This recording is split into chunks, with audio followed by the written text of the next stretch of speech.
B news వాస్తవాల ప్రతిబింబం. Welcome to be news. Kajuluru మండలం పల్లిపాలెం గ్రామంలో కొలువైయున్న శ్రీ రుక్మిణి సత్యభామ సమేత శ్రీ వేణుగోపాలస్వామి వారి ఆలయ శతవార్షికోత్సవ వేడుకలు ఘనంగా ముగిశాయి. కాజులూరు మండలం పల్లిపాలెం గ్రామంలో కొలువైయున్న శ్రీ రుక్మిణి సత్యభామ సమేత శ్రీ వేణుగోపాలస్వామి వారి ఆలయ శతవార్షికోత్సవ వేడుకలు ఘనంగా ముగిశాయి. పిఠాపురం వాస్తవ్యులు బ్రహ్మశ్రీ ఇంద్రగంటి నారాయణ సోమయాజుల ఆధ్వర్యంలో 3 రోజుల పాటు నిర్వహించిన శత జయంతి మహోత్సవాలు భక్తి శ్రద్ధల మధ్య వైభవంగా సాగాయి. మహోత్సవాల్లో భాగంగా చివరి రోజు ఆలయ అర్చకులు పెద్దింటి రంగాచార్యులు ఇంద్రగంటి గోపి బ్రహ్మోత్సవాల్లో స్వామివారికి విశేష పూజా కార్యక్రమాలు, ప్రత్యేక అర్చనలు నిర్వహించారు. ఆలయ చైర్మన్ చింతపల్లి రామచెల్లారెడ్డి దంపతులతో పాటు పరిసర ప్రాంతాలకు చెందిన పలువురు భక్తులు పూజల్లో పాల్గొని స్వామివారికి దర్శించుకుని ప్రత్యేక పూజలు నిర్వహించారు. ఆలయ ప్రాంగణంలో నిర్వహించిన పూజా కార్యక్రమాలకు భక్తులు పెద్ద సంఖ్యలో తరలి రావడంతో ఆధ్యాత్మిక సందడి నెలకొంది. శతవార్షికోత్సవ వేడుకలను పురస్కరించుకుని అనంతరం భారీ అన్న సమారాధన కార్యక్రమాన్ని నిర్వహించారు. పరిసర ప్రాంతాల నుంచి పెద్ద సంఖ్యలో తరలి వచ్చిన భక్తులు స్వామివారిని దర్శించుకుని తీర్థ ప్రసాదాలు స్వీకరించారు. ఈ కార్యక్రమంలో స్థానిక నాయకులు, యువత, గ్రామ పెద్దలు, ఆలయ సిబ్బంది, పరిసర ప్రాంతాలకు చెందిన భక్తులు పెద్ద సంఖ్యలో పాల్గొని శతవార్షికోత్సవ వేడుకలను విజయవంతం చేశారు. అక్కడ అవకాశం లేదంటే ఇక్కడికి వచ్చి చదవాలి, కానీ ఆదివారం చదవాలి మానేకూడదు, లేక మర్చిపోతారు. ఇవి వచ్చింది చోటుకు పోతుందండి. వేదం ఎవరి సొత్తు కాదు, నేను నేర్చుకుంటే అందరూ నేర్చుకోవచ్చు, కానీ దాన్ని వచ్చే వరకు వెళ్ళి వేయాలి, చచ్చే వరకు ఏకరవ పెట్టాలి. వేదం అంటే ఎవరి సొంతం కాదండి, అది ఉండదు చదవకపోతే. అంకేదేంటంటే అమ్మాయి దీన్ని అలాగే మీరు నలుగురే కాదు ఇంకా కలుపుకోవాలి. ఆ అమ్మాయి ఉంది ఏమన్నా నేర్చుకుంటావా? నేర్చుకోనండి. నేను అడగలేదండి, రేష్మ అడిగిందండి, నేర్చుకోనని చెప్పి ఇలాంటి నేరాలు చెప్పడం కాదు, మామూలుగా నేర్చుకోవే. దాన్ని నేర్చుకునేటట్టు మనం కలగజేయాలి. నేర్చుకునేటట్టు కలగజేస్తే నేర్చుకుంటుంది. రెడ్డి గారు, శరత్ రెడ్డి గారు, అనశెట్టి బంగిరెడ్డి గారు, అనశెట్టి మధుసూదన్ రెడ్డి గారు, పెరుగుతి వెంకటరెడ్డి గారు, నాలుగు రామచంద్రారెడ్డి గారు.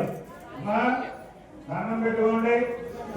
వేణుగోపాల స్వామి సేవ చేసుకునే రెడ్డి గారు, కట్టూరి రాణి గారు, పెద్దగారి ప్రసాద్ గారు, కాళీ గారు, పల్నాడు ప్రొఫెసర్ ప్రసాద్ గారు, ఎరకం నారాయణ రెడ్డి గారు, ఎరకం నరేంద్ర రెడ్డి గారు,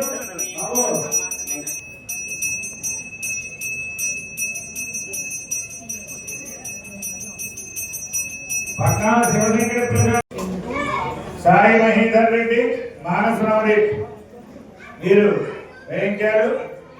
కోనిశెట్టి సుబ్రెడ్డి గారు, చింతపల్లి కృష్ణారెడ్డి గారు, కోనిశెట్టి బుద్ధిరెడ్డి గారు, అనశెట్టి నారాయణ రెడ్డి గారు, చింతపల్లి కాశీ విశ్వనాథ్ రెడ్డి గారు, కాజులూరి వీరారెడ్డి గారు.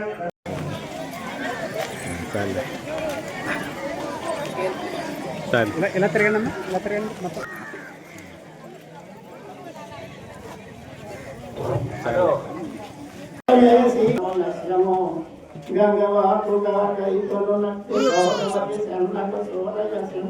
పెళ్లి చేయించాలి దగ్గరున్న మీరు.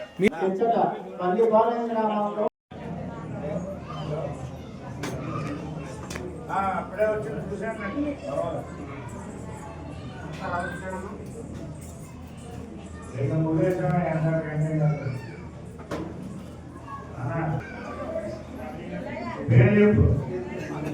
పెద్దించెట్టి మంగయ్యమ్మ గారు,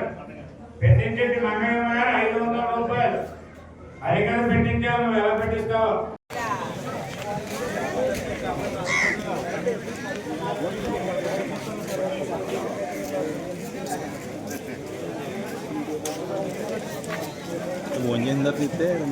సత్యనారాయణ రెడ్డి గారు 200 రూపాయలు, చింతపల్లి సూర్యనారాయణ రెడ్డి గారు 100 రూపాయలు.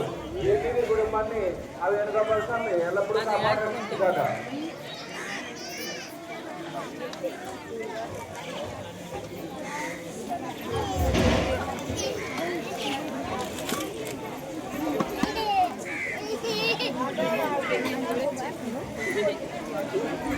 తెల్లగొండ శ్రీనివాసరెడ్డి గారు,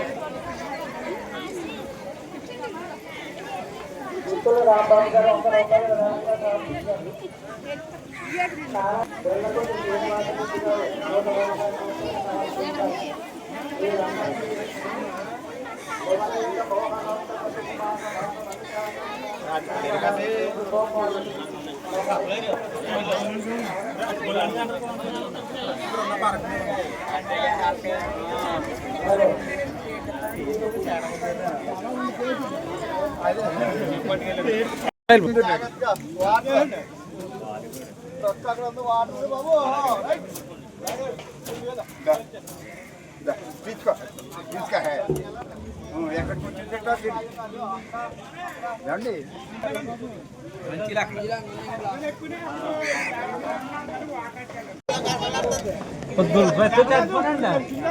అసలు అప్పుడే దొరకాల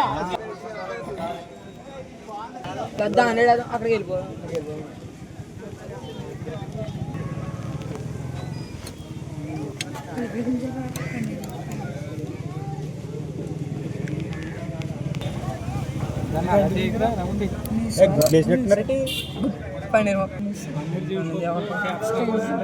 నేను చేయమంటావురా నీకు అని తెలుసా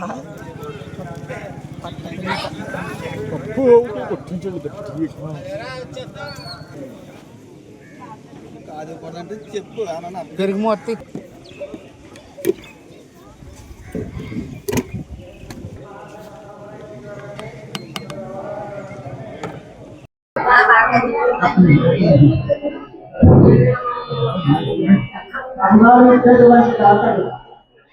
వేణుగోపాల స్వామి ప్రముఖ ద్వారం వద్ద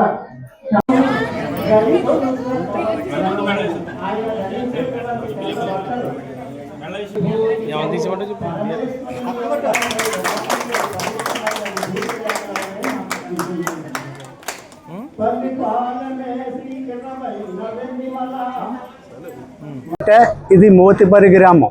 ఈ గ్రామంలో అతి ఎక్కువగా పెద్ద రైతాంగం నివసించే గ్రామం. ఇది కాదులూరు మండలంలో మోతిపరి గ్రామం. అప్పుడు కాలువలో ఈ గ్రామం నుంచి గొల్లపొలం గ్రామం వెళ్ళి ఓటేసేవారంట. రైతులే ఓటేసేవారట. అప్పుడు పెద్ద గ్రామానికి పెద్ద గుర్తింపు ఉండేది. అలాంటి గ్రామంలో ఈ అచ్చిరెడ్డి బాబు జన్మించి ఆయన 600 ఎకరం భూమి, చిన్న మల్లం కోట, పెద్ద మల్లం కోట, ఆ భూమి నాగళ్ళతో దోళ్లతో దున్నేవాడు. ఆ భూమిని ఎవరో అచ్చిరెడ్డి బాబు ఆ భూమి దున్నుతూ ఈ గుడి కట్టి నిర్మించాడు ఇక్కడ. ఇలాగే అక్కడ తాళరావు గ్రామంలో కూడా ఈయనేమో దంప భూమి దున్నేవాడు అంట. తాళరావు గ్రామంలో కొండలరావు గారు అని ఒక రైతు ఉండేవాడు అంట. ఆయన మెట్ట భూమి దున్నేవాడట. ఈయన వారావారిగా ఉండేదంట. మాకు ఈ అచ్చిరెడ్డి బాబు ఓ దేవుడి వరంగా 600 ఎకరం భూమి దున్నుకుంటూ, దూడలను చూసుకుంటూ, మంగళని శాఖల్ని పోషించుకుంటూ, ఈ గుడి గొప్పలను పోషించుకుంటూ ఆయన ఈ గ్రామంలో ఉండేవాడు. ఉంటే ఒకప్పుడు కరువు పడేసిందంట. కరువు పడేస్తే శాఖల్ని, మంగళని ఆయన చేతిలో చేసే మనుషులు తిరుపతిగా తీసుకుపోయాడంట. తిరుపతికి తీసుకుపోతే అక్కడ తిరుపతి దేవస్థానం కూడా ఈయనకి అప్పిచ్చి అక్కడ ఒక రాణిగారు ఉండిందంట. రాణిగారు కూడా డబ్బు సాయం చేసి మీరు ఈ దూడల్ని, ఈ మనుషుల్ని, మంగళని, శాఖల్ని, ఊరిని జాగ్రత్తగా చూసుకో. అచ్చిరెడ్డి బాబు మీకు ఏదన్నా సాయం ఉంటే మేము సాయం అందిస్తాం, మీరు జాగ్రత్తగా చూసుకోండి అని అచ్చిరెడ్డి బాబుని మనీ వెనక్కి పంపించారంట. అలాంటి మహానుభావుడు చింతపల్లి అచ్చిరెడ్డి గారు. అంటే 600 ఎకరం భూమిని దూడలతో దున్నే రైతు, దంప భూమి. అలాంటి మహానుభావుడు. శతాబ్దం పూర్తిగా జరిగిపోయింది. అంటే నేను పుట్టే సమయానికి 25 సంవత్సరాలు అయిపోయింది ఈ గుడి పెట్టి. ఈ చిన్నిరాజులు అనే ఈ ఆలయ ఆనువంశిక ధర్మకర్త, తన భార్య గంధాలమ్మ, వీళ్ళ ముత్తాత అంటే 6వ తరం వాడు ఇతను అచ్చిరెడ్డి గారు అని చెప్పి, చింతపల్లి అచ్చిరెడ్డి గారు చెల్లాయమ్మ, ఆయన భార్య చెల్లాయమ్మ. ఆ దంపతులు ఇద్దరు చాలా సంపన్న భూస్వాములు. గ్రామంలో సంక్షేమం కోసం, సుభిక్షంగా ఉండడం కోసం ఒక ఆలయాన్ని నిర్మించాలి అనేటువంటి ఉద్దేశంతో ఈ ప్రాంతాన్ని ఎన్నుకున్నారు. మా స్వామి గొప్పదనం ఏమిటంటే వైశాఖ శుద్ధ ఏకాదశి అంటే అన్నవరం సత్యనారాయణ స్వామి కళ్యాణం జరిగే రోజుల్లోనే ఇక్కడ కూడా కళ్యాణం జరుగుతుంది. ఇంకో చిత్రం ఏమిటంటే శివాలయంలో శివుడి కళ్యాణం, ఇక్కడ విష్ణాలయంలో విష్ణుడి కళ్యాణం ఒకే రోజున జరుగుతాయి. అలా ఎక్కడ జరగదు. 2 వైశాఖ శుద్ధ ఏకాదశి అనేది జరుగుతుంది. అలాగే ఉత్తరాభిముఖంగా శివుడు, తూర్పుముఖంగా విష్ణుమూర్తి ఉన్నటువంటి అరుదైనటువంటి ప్రదేశాల్లో మన పల్లిపాలెం కూడా ఒక ప్రసిద్ధి చెందినటువంటి గ్రామం. ఆనాటి నుంచి ఒకనొక దశలో దీని పని అయిపోయింది అనుకునే పరిస్థితుల్లో అన్యమతాల్లోకి ఇతర వెళ్ళిపోతున్నారనేటువంటి బెంగతో ఉన్న రోజుల్లో ఆ స్వామి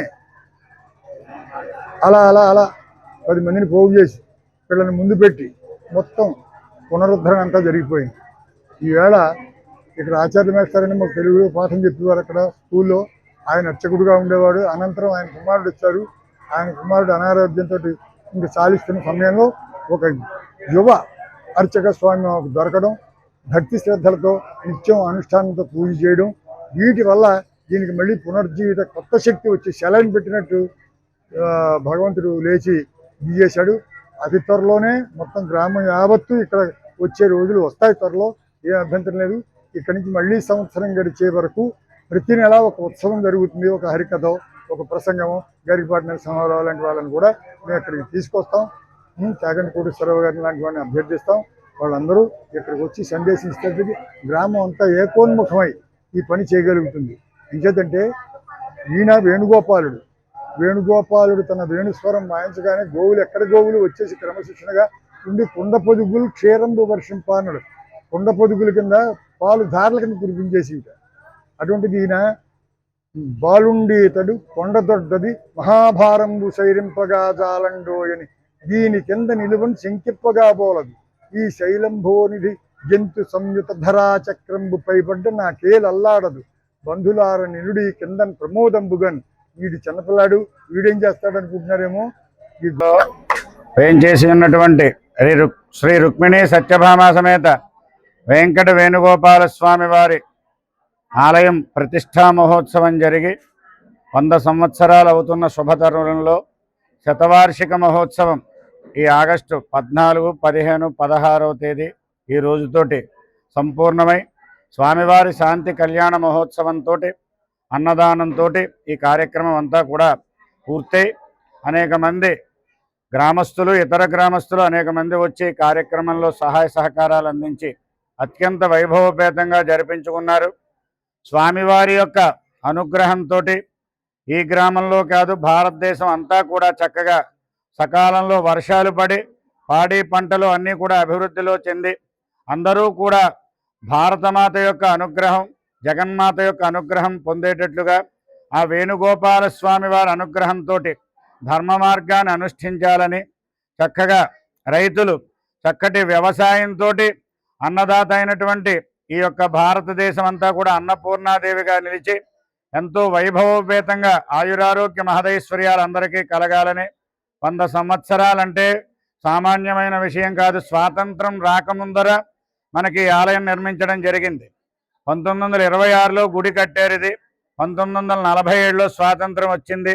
అందులోని ఈ యొక్క స్వాతంత్ర దినోత్సవ వేడుకలు 80వ వేడుకలు స్వాతంత్ర దినోత్సవ వేడుకలను పురస్కరించుకుని ఈ మధ్యలో ఈ పండగ కూడా రావడం విశేషమైన అనుగ్రహంగా, భరతమాత అనుగ్రహంగా భావిస్తూ ప్రతి వారు కూడా భరత జాతి బిడ్డలైనందుకు ఆ వేణుగోపాల స్వామి అనుగ్రహం పొంది ఎల్లవేళలా ఆయురారోగ్య మహదైశ్వర్యాలతో సుఖంగా ఉండాలని గ్రామస్తులు, కమిటీ వారు అందరూ కూడా దగ్గర ఉండి ఈ కార్యక్రమాన్ని అత్యంత వైభవపేతంగా జరిపించారండి. దళిత ప్రాంతమైన యానా విష్ణాలయం వీధిలో బాలాజీ రెస్టారెంట్ ఎదురుగా నూతనంగా ఏర్పాటు చేసిన సుధా ప్రియాంక హాస్పిటల్ ప్రారంభోత్సవ కార్యక్రమానికి పుదుచ్చేరి పీడబ్ల్యూడీ మంత్రి మల్లాడి కృష్ణారావు, యానాం ఆర్ఏఓ శివరాజ్ మీనా ముఖ్య అతిథులుగా విచ్చేసి హాస్పిటల్ను ప్రారంభించారు. దళిత ప్రాంతమైన యానా విష్ణాలయం వీధిలో బాలాజీ రెస్టారెంట్ ఎదురుగా నూతనంగా ఏర్పాటు చేసిన సుధా ప్రియాంక హాస్పిటల్ ప్రారంభోత్సవ కార్యక్రమానికి పుదుచ్చేరి పీడబ్ల్యూడీ మంత్రి మల్లాడి కృష్ణారావు, యానాం ఆర్ఏఓ శివరాజ్ మీనా ముఖ్య అతిథులుగా విచ్చేసి హాస్పిటల్ను ప్రారంభించారు. అనంతరం హాస్పిటల్ యాజమాన్యం, ప్రముఖ వ్యాపారవేత్త సుధా భూషణం, వైద్యులు మల్లాడి కృష్ణారావును సత్కరించారు. వైద్యులు మాట్లాడుతూ గైనిక్ అండ్ ఈఎన్టీ అత్యాధునిక వైద్య సేవల సదుపాయాలు 24/7 అందుబాటులో ఉంటాయని, యానాం మరియు పరిసర ప్రాంతాల వారు సేవలు వినియోగించుకోవాలని కోరారు.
మేడం ఒకసారి వెళ్ళచ్చు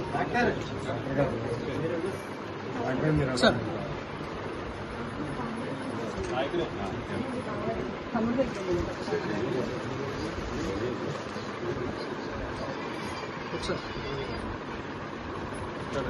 మేడం ఒకసారి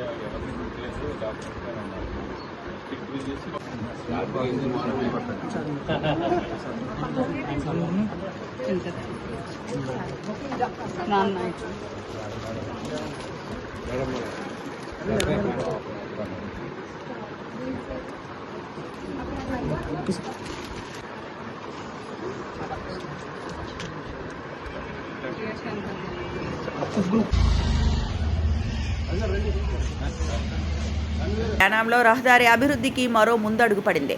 ద్రాక్షారామ రోడ్డులోని ఫిషరీస్ కార్యాలయం జంక్షన్ నుండి పీడబ్ల్యూడీ పార్క్ మీదుగా టాక్సీ స్టాండ్ వరకు దక్షిణ వైపును చేపట్టనున్న రహదారి అభివృద్ధి పనులకు పుదుచ్చేరి పీడబ్ల్యూడీ మంత్రి మల్లాడి కృష్ణారావు ఆధ్వర్యంలో భూమి పూజ కార్యక్రమం నిర్వహించారు. యానాంలో రహదారి అభివృద్ధికి మరో ముందడుగు పడింది. ద్రాక్షారామ రోడ్డులోని ఫిషరీస్ కార్యాలయం జంక్షన్ నుండి పీడబ్ల్యూడీ పార్క్ మీదుగా టాక్సీ స్టాండ్ వరకు దక్షిణ వైపును చేపట్టనున్న రహదారి అభివృద్ధి పనులకు పుదుచ్చేరి పీడబ్ల్యూడీ మంత్రి మల్లాడి కృష్ణారావు ఆధ్వర్యంలో భూమి పూజ కార్యక్రమం నిర్వహించారు. 59.85 లక్షల అంచనా వ్యయంతో చేపట్టనున్న ఈ అభివృద్ధి పనులను 4 నెలల్లో పూర్తి చేయాలని నిర్ణయించారు. రహదారిని మరింత వెడల్పు చేయడంతో పాటు పీడబ్ల్యూడీ పార్క్ వైపు స్టెయిన్లెస్ స్టీల్ గ్రిల్లు ఏర్పాటు చేయాలని మంత్రి మల్లాడి కృష్ణారావు అధికారులను ఆదేశించారు. రహదారి అభివృద్ధి పూర్తయితే ఈ మార్గంలో ప్రయాణించే వాహనదారులకు ప్రజలకు మరింత సౌకర్యం కలగనుంది. ట్రాఫిక్ సమస్యలు కూడా కొంతవరకు తగ్గే అవకాశం ఉందని అధికారులు తెలిపారు. ఈ కార్యక్రమంలో Yanam regional administration Shivraj Meena, PWD అధికారులు, సిబ్బంది తదితరులు పాల్గొన్నారు.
మండలం అనాథవరంలో ఇండియన్ ఓవర్సీస్ బ్యాంక్ వద్ద ఏటీఎంలో నగదు చోరీకి దొంగలు విఫలయత్నం.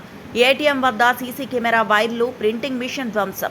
అర్ధరాత్రి సమయం దాటాక చోరీకి యత్నించిన దొంగలు. గుడివారం మండలం అనాథవరంలో ఇండియన్ ఓవర్సీస్ బ్యాంక్ వద్ద ఏటీఎంలో నగదు చోరీకి దొంగలు విఫలయత్నం. ఏటీఎం వద్ద సీసీ కెమెరా వైర్లు, ప్రింటింగ్ మిషన్ ధ్వంసం. అర్ధరాత్రి సమయం దాటాక చోరీకి యత్నించిన దొంగలు. అలారం మోగడంతో అప్రమత్తమైన స్థానికులు బ్యాంక్ సిబ్బందికి, పోలీసులకు సమాచారం ఇవ్వగా సంఘటనా స్థలానికి చేరుకుని పోలీసులు రంగంలోకి దిగారు. ఏటీఎం చోరీ కేసును గంటల వ్యవధిలోనే ఛేదించిన పోలీసులు అంబాజీపేటకు చెందిన ఒక వ్యక్తిని అదుపులోకి తీసుకుని పోలీసులు విచారిస్తున్నట్లు సమాచారం.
నేను Indian overseas bank Anathavaram branch manager అండి హిమబిందు. ఇక్కడ మా ఏటీఎం దొంగతనానికి ప్రయత్నించారు. వచ్చిన వ్యక్తి మొత్తం పాస్బుక్ ప్రింటర్ అదంతా ధ్వంసం చేశాడు, ఫైర్లన్నీ పీకేశాడు. అవి పక్కనే ఉన్న మీటర్స్ అవన్నీ కూడా ధ్వంసం చేశాడు. సెక్యూరిటీ అలారం మోగింది. దాదాపు 2:50 ఆ టైంలో, అర్ధరాత్రి 2:50 ఆ టైంలో అలారం మోగింది. అతను వచ్చి మొత్తం అంతా పీకేశాడు. వైర్లో అలారం మోగడంతో భయపడి వైర్లన్నిటిని కట్ చేశాడు. ఇప్పుడు ఎంతవరకు పోయింది ఏంటి అనేది మేము ఇంకా చెక్ చేస్తున్నాము. క్లూస్ టీమ్ వాళ్ళు వచ్చాక దాన్ని బట్టి మేము పూర్తి రిపోర్ట్ ఇస్తాము. ట్రాన్స్ఫర్ డే సందర్భంగా యానాంలో ఘన నివాళులు. జియో ట్రాన్స్ఫర్ డే సందర్భంగా యానాంలోని స్వాతంత్ర సమరయోధుల స్మారక చిహ్నం వద్ద పుదుచ్చేరి ప్రజా పౌరుల శాఖ మంత్రి మల్లాడి కృష్ణారావు పుష్పమాల సమర్పించి ఘనంగా నివాళులర్పించారు. ట్రాన్స్ఫర్ డే సందర్భంగా యానాంలో ఘన నివాళులు. జియో ట్రాన్స్ఫర్ డే సందర్భంగా యానాంలోని స్వాతంత్ర సమరయోధుల స్మారక చిహ్నం వద్ద పుదుచ్చేరి ప్రజా పౌరుల శాఖ మంత్రి మల్లాడి కృష్ణారావు పుష్పమాల సమర్పించి ఘనంగా నివాళులర్పించారు. ఈ సందర్భంగా స్వాతంత్ర సమరయోధుల త్యాగాలను స్మరించుకున్నారు. దేశ స్వాతంత్ర్యం కోసం పోరాడిన వీరుల సేవలు, త్యాగాలు చిరస్మరణీయమని పేర్కొన్నారు. ఈ కార్యక్రమంలో Yanam regional administrator Shivraj Meena, police శాఖ అధికారులు, యానాం మున్సిపల్ అధికారులు, వివిధ ప్రభుత్వ శాఖల అధికారులు పాల్గొన్నారు.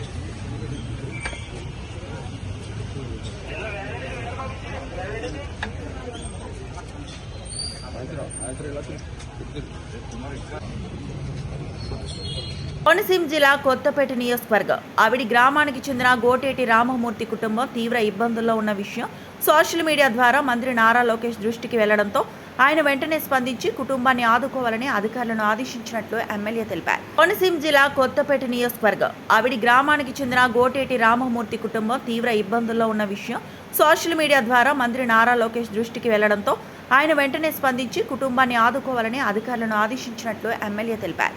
నారా లోకేష్ ఆదేశాలతో అధికారులు స్పందించి కుటుంబానికి ప్రధాన సమస్యగా ఉన్న విద్యుత్ సౌకర్యాన్ని కేవలం 24 గంటల్లోనే కల్పించారు. విద్యుత్ లైన్ ఏర్పాటు చేసి అవసరమైన చోట 7 విద్యుత్ స్తంభాలు ఏర్పాటు చేసి కనెక్షన్ ఇచ్చారు. కుటుంబానికి శాశ్వత నివాసం కల్పించేందుకు 5 లక్షల వ్యయంతో పక్కా ఇంటి నిర్మాణానికి హౌసింగ్ శాఖ అధికారులు చర్యలు ప్రారంభించారు. P4 పథకం కింద ఇంటి నిర్మాణ ప్రక్రియను చేపట్టి సుమారు 2 నెలల్లో ఇంటిని పూర్తి చేయాలని లక్ష్యంగా పెట్టుకున్నారు. ఇంటికి అటాచ్డ్ బాత్రూమ్ సదుపాయం కూడా కల్పించనున్నారు. ప్రస్తుతం కుటుంబానికి అందుతున్న 4,000 పెన్షన్తో పాటు అర్హత మేరకు దివ్యాంగుల పెన్షన్ లేదా సీరియస్ ఇల్నెస్ పెన్షన్ అందేలా అధికారులు పరిశీలన చేస్తున్నారు. కుటుంబానికి గ్యాస్ స్టవ్, సిలిండర్, వంట పాత్రలు, ఫర్నిచర్ తదితర అవసరమైన సామాగ్రిని కూడా అందించారు. సుమారు 30,000 నుంచి 40,000 విలువైన సామాగ్రిని సమకూర్చడంతో పాటు దాతలు కూడా సహాయం అందిస్తున్నారు. భగవంతుడి ఆశీస్సులు ఎల్లప్పుడూ ఉండాలని అష్టైశ్వర్యాలతో దీర్ఘాయుష్మంతులు చేయాలని నేను పదే వేడుకున్నాను. తండ్రి మీ యొక్క ప్రభుత్వంలో, ఈ కూటమి ప్రభుత్వంలో మీరందరూ సుఖ సంతోషాలతో జీవించాలని మా అందరి తరఫున భగవంతుడి యొక్క దీవులు అందరికీ ఉండాలని పదే వేడుకుంటున్నాను తండ్రి.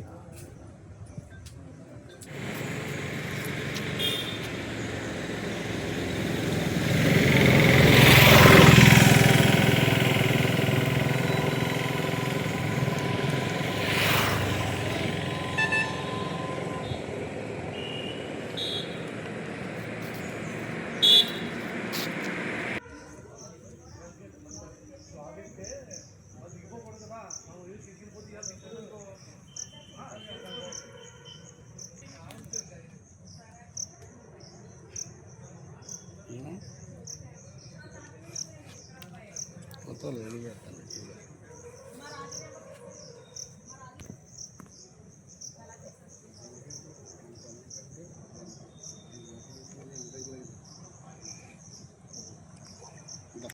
ఇలా మనం వెళ్ళి తెచ్చుకున్న కానీ మళ్ళీ పక్క మూడు ఇప్పుడు ఇల్లు పెప్ప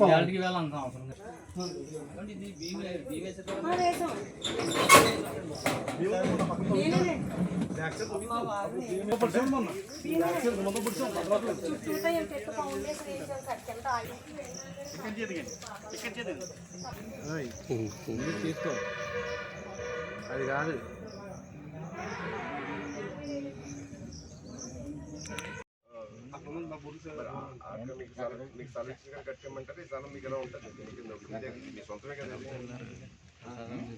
మీకు పట్ట ఇచ్చారు కదా సెంటున్నారా ఎక్కడ తెలియదండి, వెళ్ళలేదని చూసుకోలేదండి. ఏం చేయమండి, అమ్మగారు కదలలేని పరిస్థితి, ఆవిడ చుట్టూ పరిస్థితి. ఎక్కడికి అభిప్రాయం బట్టి మీకు ఎలా బాగుంటే అలాగా మీకు ఏం చేయమంటే అలా చేస్తారు. అంటే ఇది కట్టేదాకా ఎక్కడ ఉండాలి మీరు అనేది ఒక ఆలోచన చేస్తున్నారు. ఏం లేదండి, నా ఉద్దేశం ఏంటంటే ఏదో ఉపకారం పొందుతున్నాం కదా, అంతమానం ఒక ఆడబిడ్డని నలకొట్టేయడం ఎందుకు? ఆ ఇంట్లో ఉండి పరిస్థితి ఆవిడ కూడా చూసుకోవాలి కదా. నన్ను ఏదో సహాయం చేసేస్తున్నారు కదండి, అంతమానం ఆడబిడ్డని అలా నలకొట్టి మీరు ఎలా చేసుకుంటే బాగుంటుంది అంటే ఇల్లు ఏర్పాటు చేయడం కోసం మీకు అభిప్రాయం ఎలా ఉంటే అలా చేస్తారు. ఇంటికి వచ్చి రచ్చగలం ఉన్నారు, ఆవిడ ఇంట్లో పని అంత ఉంటుంది. ఎవరైనా వచ్చారండి, నాయకులు వచ్చారంటే అక్కడ పని అక్కడ అట్టే పెట్టేసి వాళ్ళకి మంచి సార్ చూడండి ఏమనుకుంటారండి. అటువంటి అవన్నీ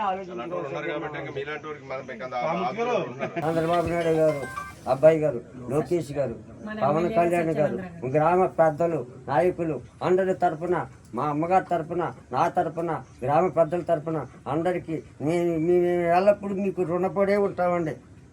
మీరు చేసే సహాయ సహకారాలకి, ఈ కూటమి ప్రభుత్వాలు మీరు చేసే సహాయ సహకారాలకి మేము ఎల్లప్పుడూ మేము ముగ్గురు గ్రామ పెద్ద అందరి తరఫున, నాయకులు అందరి తరఫున మీ అందరికీ రుణపడే ఉంటామండి. లోకేష్ గారు అవిడి గ్రామంలో గోటేటి రామ్మూర్తి గారి యొక్క కుటుంబం యొక్క దీన పరిస్థితిని కొంతమంది యువకులు సోషల్ మీడియా ద్వారా వెలుగులోకి తేవటం, ఆ విషయం యువ నాయకులు మంత్రివర్యులు లోకేష్ బాబు గారి దృష్టికి వెళ్ళటం, వారు లోకేష్ బాబు గారిని ట్యాగ్ చేయటం, ఆ విషయాన్ని కూడా నేను స్థానికంగా లేకపోయినా నేను చూడటం, వెంటనే సత్వరం మా గ్రామ పార్టీ నాయకులు సూరవపు రామకృష్ణ గారిని పంపించి ఇక్కడ వీరి యొక్క పరిస్థితిని గమనించి వెంటనే సత్వరం సహాయం అందివ్వమని కోరడం, ఇదంతా కూడా సోషల్ మీడియాలో కొంతమంది యువకులు తీసుకొచ్చిన కార్యక్రమం ద్వారా వెలుగులోకి రావడం జరిగింది. అప్పటికే గ్రామ తెలుగుదేశం పార్టీ అధ్యక్షులు సూరవపు రామకృష్ణ గారు కొన్ని నిత్యావసర వస్తువులు, కూరగాయలు అవి కూడా దఫదఫాలుగా వారి గత కొంతకాలంగా అందిస్తూ ఉన్నారు. అయినా కానీ వీరి యొక్క రామ్మూర్తి గారు వృద్ధులు, వారి భార్య గారు బెడ్ రిడన్ అయి ఉన్నారు, మాట్లాడలేని పరిస్థితి, మంచం మించి కదలలేని పరిస్థితి. తల్లిగారు రెండు కళ్ళు కనిపించకుండా ఫైలేరియా ఎఫెక్ట్ తోటి కూడా వారు కదలలేని పరిస్థితి. వారి ఇరువురిని కూడా చూసుకుంటూ ఈ మారుమూల ఈ తోటలో కరెంట్ సౌకర్యం కూడా లేకుండా ఇంటికి ఏదో ఒక రేకుల షెడ్లో ఉంటూ చాలా మరి వారి ఇరువుకి ఎంతో సేవ చేస్తూ ఆయన ఇక్కడ జీవనం సాగించడం అనేది అందరినీ కదిలించి వేసింది. ఈ విషయాన్ని లోకేష్ బాబు గారు మీడియాలో చూసిన వెంటనే నా దృష్టికి లేదా అధికారుల దృష్టికి తీసుకురావటం, వీరి యొక్క నిరుపేద కుటుంబం ఎవరున్నా, ఎవరి ఇబ్బందులు ఉన్నా తక్షణం ఆదుకోవాలనేదే ఎన్డీఏ కూటమి ప్రభుత్వం యొక్క లక్ష్యం. చంద్రబాబు నాయుడు గారైనా, పవన్ కళ్యాణ్ గారైనా, లోకేష్ గారైనా వెంటనే ఈ కుటుంబాన్ని ఆదుకోవాలని నిర్ణయించుకుని అధికారులను పంపించడం, తెలుగుదేశం పార్టీ శ్రేణులు రావటం, వీరి కష్టసుఖాలు తెలుసుకుని వాటిని వెంటనే కరెంటు 7 స్తంభాలు వేయవలసి ఉండి 7 స్తంభాల దగ్గర నుంచి కరెంట్ లైన్లు తీసుకొచ్చి 5 కొత్తగా స్తంభాలు వేసి కరెంట్ సౌకర్యం తక్షణం అందివ్వడం జరిగింది. అలా విధంగా నిత్యావసర వస్తువులు, ఇతర వస్తువులు కూడా అందివ్వడం జరిగింది. ఒక 5 లక్షల రూపాయలతోటి ఇల్లు నిర్మాణాన్ని చేపట్టాలని, ఇది P4 కింద చేపట్టాలని జిల్లా కలెక్టర్ గారు, హౌసింగ్ అధికారులు కూడా ఇక్కడ వచ్చి కార్యక్రమం తీసుకున్నారు. ఇంకా వీరికి కావాల్సిన పెన్షన్లు కూడా అందివ్వాలి. దానికోసం కూడా ఇప్పుడు కార్యక్రమం తీసుకుంటూ ఉన్నాం. ఒక పెన్షన్ పొందుతున్నారు, హౌస్ హోల్డ్ ఇబ్బందుల్లో దాన్ని సత్వరం పరిష్కారం చేసి ఒక దివ్యాంగుల పెన్షను లేదా సీరియస్ ఇల్నెస్ పెన్షను ఏదో ఒక విధమైన పెన్షన్లు కూడా అందించే దానికి కూడా నిర్ణయం తీసుకోవడం జరిగింది. ఇంకా వీరికి గ్యాస్ స్టవ్ లేదా ఇతర సౌకర్యాలు, ఏ విధమైన వస్తువులు, ఫర్నిచరు, ఇంకేం కావాలో అన్నీ సమకూర్చమని కూడా కొంత మొత్తాన్ని మేము కూడా అందివ్వడం జరిగింది. 30,000 40,000 ఈ సామాన్లన్నీ కూడా కొన్ని మంది వారికి ఏర్పాటు చేయడం జరిగింది. ఇంకా కొంతమంది ఈ విషయాన్ని గమనించి కొంతమంది దాతలు కూడా సహకరించారు. కాకినాడ జిల్లా జగ్గంపేట కాపు కళ్యాణ మండపంలో డిఎస్సి అభ్యర్థులు ఏర్పాటు చేసిన ఈ సమావేశంలో డిఎస్సిలో ఉద్యోగం సాధించిన, ఉద్యోగం రాని అభ్యర్థులు అంతా ఒక చోటకి చేరి ప్రతిపక్షాల అసత్య ప్రచారాల ముక్త కంఠంతో ఖండించారు. కాకినాడ జిల్లా జగ్గంపేట కాపు కళ్యాణ మండపంలో డిఎస్సి అభ్యర్థులు ఏర్పాటు చేసిన ఈ సమావేశంలో డిఎస్సిలో ఉద్యోగం సాధించిన, ఉద్యోగం రాని అభ్యర్థులు అంతా ఒక చోటకి చేరి ప్రతిపక్షాల అసత్య ప్రచారాల ముక్త కంఠంతో ఖండించారు. మా భవిష్యత్తుతో మీరు రాజకీయం చేయొద్దని వేడుకున్నారు. డిఎస్సి పారదర్శకంగా జరిగిందన్నారు. తమ స్నేహితులకు ఉద్యోగాలు వచ్చాయని, డిఎస్సిలో అవకతవకలు జరిగాయంటూ వైసీపీ చేస్తున్న విమర్శలు సరికాదన్నారు. వైసీపీ నేతలు తమ వైఖరి మార్చుకోవాలన్నారు. డిఎస్సిపై వైసీపీ తప్పుడు ప్రచారంతో మా మనోభావాలు దెబ్బతిని మనశ్శాంతి కొరవైందన్నారు. గత వైసీపీ ప్రభుత్వంలో ఒక డిఎస్సి ఉద్యోగం కూడా ఇవ్వలేదన్నారు. డిఎస్సిలో పరీక్ష రాసి ఉద్యోగం రాని అభ్యర్థులు తమకు మంచి భవిష్యత్తును కల్పించాలని జగ్గంపేట ఎమ్మెల్యే టీటీడీ బోర్డు సభ్యులు జ్యోతుల నెహ్రూకు వినతిపత్రం అందజేశారు. ఈ సందర్భంగా జగ్గంపేట ఎమ్మెల్యే జ్యోతుల నెహ్రూ మాట్లాడుతూ డిఎస్సిలో ఉద్యోగాలు రాని అభ్యర్థులు ప్రైవేట్ పాఠశాలలో కనీస వేతనంతో ఉద్యోగం కల్పించాలని కోరుతూ తనకు వినతిపత్రం అందించడం జరిగిందన్నారు. విషయాన్ని విద్యాశాఖ మంత్రి లోకేష్ దృష్టికి తీసుకెళ్లడంతో పాటు అసెంబ్లీలో చర్చిస్తానన్నారు. అందరికీ ప్రభుత్వ ఉద్యోగాలు ఇవ్వడం సాధ్యం కాదు కనుక ప్రైవేట్ విద్యా సంస్థలు కూడా ఇటువంటి ఉద్యోగం కోసం ఎదురు చూసే అభ్యర్థులను ఆదుకోవాలన్నారు. మేము చిన్నప్పటి నుంచి కూడా మా మాస్టర్ని చూసి నేను టీచర్ అవ్వాలని చెప్పి కలగన్నాను. దానికి తగ్గట్టు మా తల్లిదండ్రులను ప్రోత్సహించారు. నేను 2012 నుంచి కూడా డిఎస్సి రాస్తున్నాను సార్. నేను 3 డిఎస్సీలు అటెంప్ట్ చేశాను.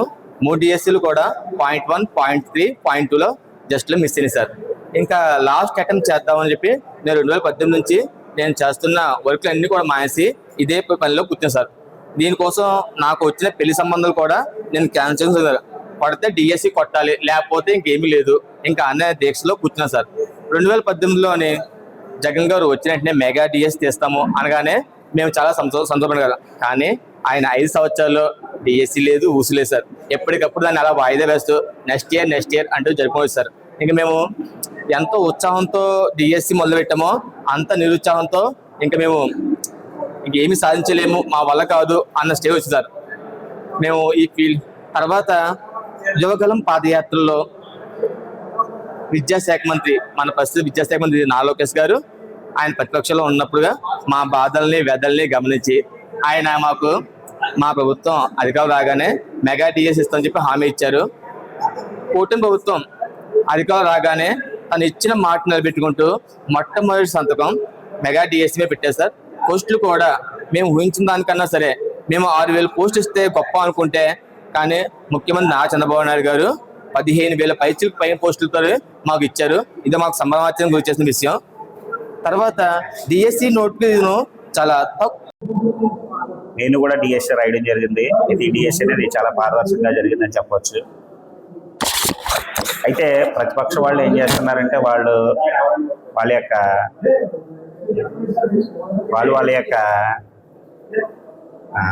యువతను రెచ్చగొట్టడానికి, అలాగే వాళ్ళ యొక్క ఎవరైతే ఉన్నారో వాళ్ళు ప్రతిపక్ష వాళ్ళు ఏం చేస్తున్నారంటే వాళ్ళని ఒకరి నుంచి ఒకరిని రెచ్చగొట్టి ఇలా అందరూ బయటికి తీసుకొచ్చి రోడ్డు పాలు చేద్దామని చెప్పేసి జనాలను రోడ్డెంపు తిప్పుదామని, అలాగే యువతని ప్రశాంతం లేకుండా చేస్తున్నారు వీళ్ళు. అలాగే ఇప్పుడు జాబ్ వచ్చిన వాళ్ళు కూడా ఎంత కష్టపడ్డారో మాకు తెలుసు. ఎందుకంటే మా రూమ్లోనే 4 చదువుతో ఒక అబ్బాయికి వచ్చింది ఉద్యోగం. తను ఇప్పుడు ఎంత బాధపడుతున్నాడో, ఎంత మానసిక క్షోభ అనిపిస్తున్నాడో, ఎలాంటి కష్టపడినా దాన్ని ఫలితం లేకుండా చేస్తున్నారని చెప్పి చాలా బాధపడడం జరుగుతుంది. ఇలాంటి ఇప్పుడైనా సరే ఇలాంటి నిరాధారణ ఆరోపణలు మానుకుంటే చాలా మంచిదని నా పూర్వకంగా నేను చెప్తాను. నా పేరు బాలాజీ అండి. నేను మొన్న డిఎస్సి రాసి ఉంది అని సెలెక్ట్ అవ్వలేదు. మొన్న డిఎస్సి కూడా బాగా జరిగిందండి, పారదర్శకంగా జరిగింది. ఇప్పుడు ప్రతిపక్ష వారు అసత్యంగా ప్రచారాలు చేస్తున్నారు. ఇది మంచి పద్ధతి కదండి. నెక్స్ట్ డిఎస్సి కూడా చేస్తున్నారు చంద్రబాబు నాయుడు గారు. ప్రతి సంవత్సరం డిఎస్సి చేస్తూ ఉంటున్నారు. నెక్స్ట్ అక్టోబర్లో కూడా డిఎస్సి చేస్తూ ఉంటున్నారు. మేమైతే ఇవి ఫ్రాడ్ ఏం జరగదని నమ్ముతున్నామండి. Thank you sir. మొన్న జరిగినటువంటి మెగా డిఎస్సి మీద ఆ డిఎస్సిలో ఉద్యోగాలు పొందిన వారు ఉద్యోగాలు రాని వారు కూడా ఇవాళ ఇక్కడ ఒక సదస్సు నిర్వహించడం జరిగింది. ఆ సదస్సులో ప్రతిపక్షం చేస్తున్నటువంటి ప్రధానంగా జగన్మోహన్ రెడ్డి చేస్తున్నటువంటి ఆరోపణలు వాస్తవం కాదు అని చెప్పి చాలా తాత్సల్యంగా వచ్చిన వారు చెప్పారు, రాని వారు చెప్పారు. అవన్నీ ప్రత్యక్షంగా మీరు 1-to-1 కూడా మాట్లాడుకున్నట్టు సందర్భం ఉన్నట్టు నాకు తెలిసిందే. అయితే ఇక్కడ రేపు నుంచి శాసనసభ సమావేశాలు జరుగుతున్నాయి. ఈ శాసనసభ సమావేశాల్లో మనకు వచ్చినటువంటి ఇక్కడ ఉద్యోగాలు రానటువంటి డిఎస్ఏ ఉద్యోగాలు రానటువంటి వారు రేపు డిఎస్ఏని తొందరగా జరిపించమని చెప్పడం, అది మోస్ట్ ప్రాబబ్లీ డిసెంబర్లో డిఎస్ఏ ఉంటుందని నేను అనుకుంటున్నాను. ఖచ్చితంగా అదే జరుగుతుంది. అందులో మరి మనం ఎంతమంది ఉత్తీర్ణులు అవుతామో చూద్దాం. ఇకపోతే రెండోది ఏంటంటే మంచి ఆబ్జెక్టివ్ ఇవాళ మంచి ఆలోచనతోటి వాళ్ళు అంటే ప్రభుత్వం నిన్నటికి రాసిన వాళ్ళే 3 లక్షల మంది ఉన్నారు. మళ్ళీ రేపు 16,000 తీసేసిన 3,50,000 మంది వరకు నా అంచనా అయితే రేపు ఉద్యోగాలు మళ్ళీ పరీక్షలు రాస్తారు, పెరుగుతూ ఉంటారు.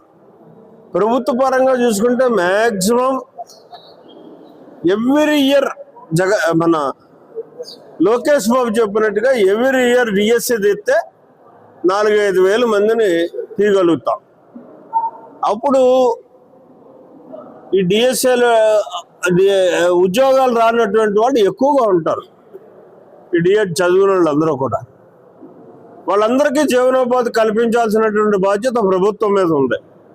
ఎందుకంటే కాలేజీలు పెట్టినా, ప్రైవేట్ కాలేజీలు ఇచ్చినా, ప్రభుత్వం నిర్వహించినా ఇవన్నీ కూడా మీకు ఉపాధ్యాయ వృత్తిలో మీరు ఉత్తీర్ణులు కండి మీకు ఉపాధి కల్పిస్తామనేటటువంటి ఒక నమ్మకంతో మనం ఇవన్నీ చేసాం. గోదావరి జిల్లా చింతూరు విఆర్పురం మండలం వడ్డిగూడెం వద్ద గోదావరి నది మధ్యలో లాంచీలో నిర్వహిస్తున్న పేకాట స్థావరంపై పోలీసుల దాడి. గోదావరి జిల్లా చింతూరు విఆర్పురం మండలం వడ్డిగూడెం వద్ద గోదావరి నది మధ్యలో లాంచీలో నిర్వహిస్తున్న పేకాట స్థావరంపై పోలీసుల దాడి. 5 వ్యక్తులను అదుపులోకి తీసుకుని వారి వద్ద నుండి 27,800 రూపాయల నగదును స్వాధీనం చేసుకున్న పోలీసులు మరో 5 నదిలోకి దూకి ఈదుకుంటూ పరారే. కేసు నమోదు చేసి కోర్టుకు హాజరుపరిచినట్లు వెల్లడించిన పోలీసులు. విఆర్పురం మండలం వడ్డిగూడెం గ్రామ సమీపాన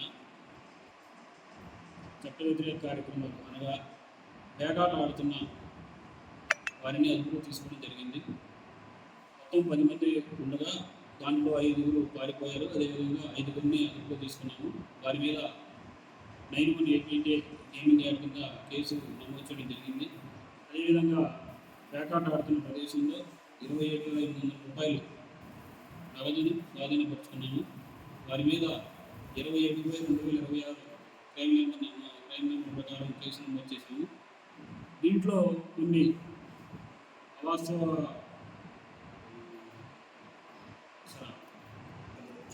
కావున విఆర్పురం మండలంలో ఏవైనా చట్ట వ్యతిరేక కార్యక్రమం జరిగితే వెంటనే పోలీసు వారికి తెలియజేయవలసిందిగా మీడియా పూర్వకంగా తెలియజేస్తున్నాం. ఈ వార్త ఇంతటితో సమాప్తం.